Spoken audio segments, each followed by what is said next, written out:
দুটি ত্রিভুজের উচ্চতার অনুপাত 4:5 এবং ক্ষেত্রফলের অনুপাত 3:2, তাদের ভূমির দৈর্ঘ্যের অনুপাত নির্ণয় করতে হবে।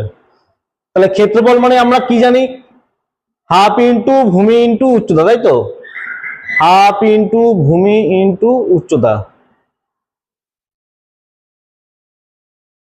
তাহলে এখানে দেখো ক্ষেত্রফলের অনুপাত আমাদের দেওয়া ছিল কত, 3:2, তাহলে আমরা লিখবো 3/2। তাহলে হাফের সঙ্গে হাফ নিচের ক্যান্সেল হয়ে গেল। তাহলে আমাদের H1 কোনটা, H1 হচ্ছে যে 4, আর H2 এর মান কত, 5। তাহলে এখানে আমরা লিখে দেবো 5। তাহলে এখানে কি হচ্ছে, কোণাকুণি সম্পর্ক হবে। তাহলে এখান থেকে যদি আমরা B1:B2 নির্ণয় করি, তাহলে কি হবে, এই কোণার সাথে এই কোণা গুণ, 3×5 = 15, আর এই কোণার সাথে এই কোণা গুণ, 4×2 = 8। তাহলে দেখো অপশন সি হচ্ছে সঠিক উত্তর।